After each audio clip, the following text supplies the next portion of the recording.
Hi అండి, welcome to my channel Keerthi cravings.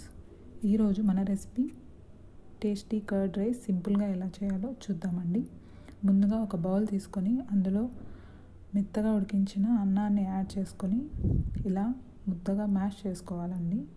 ఇప్పుడు అన్నానికి సరిపడా చిక్కని పెరుగు వేసి తగినన్ని నీళ్లు కూడా పోసుకొని బాగా కలిపి అందులో రుచికి సరిపడా ఉప్పు కూడా వేసి ఒకసారి బాగా కలపాలండి. కలిపి దీన్ని పక్కన పెట్టుకొని ఇప్పుడు పోపు కోసం 2 స్పూన్లు ఆయిల్ వేసుకొని ఆయిల్ వేగాక 1/2 స్పూన్ ఆవాలు, 1/2 స్పూన్ జీలకర్ర, 1/2 స్పూను పచ్చిశనగపప్పు, 1/2 స్పూను మినప్పప్పు, అలాగే సన్నగా తరిగి పెట్టుకున్న ఒక చిన్న పచ్చిమిర్చి తరుగు, 1/2 స్పూన్ పసుపు వేసి బాగా వేయించాలండి.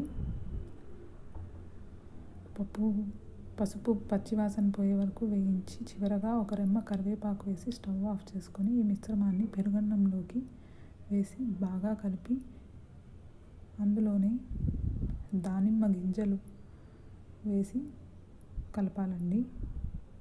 అంతే అండి, చాలా సింపుల్గా టేస్టీ కర్డ్ రైస్ రెడీ అయిపోతుంది.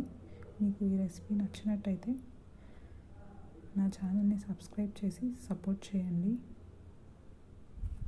మీరు ఈ రెసిపీ ట్రై చేసి అది ఎలా వచ్చిందో నాకు కామెంట్ పెట్టండి. Thank you.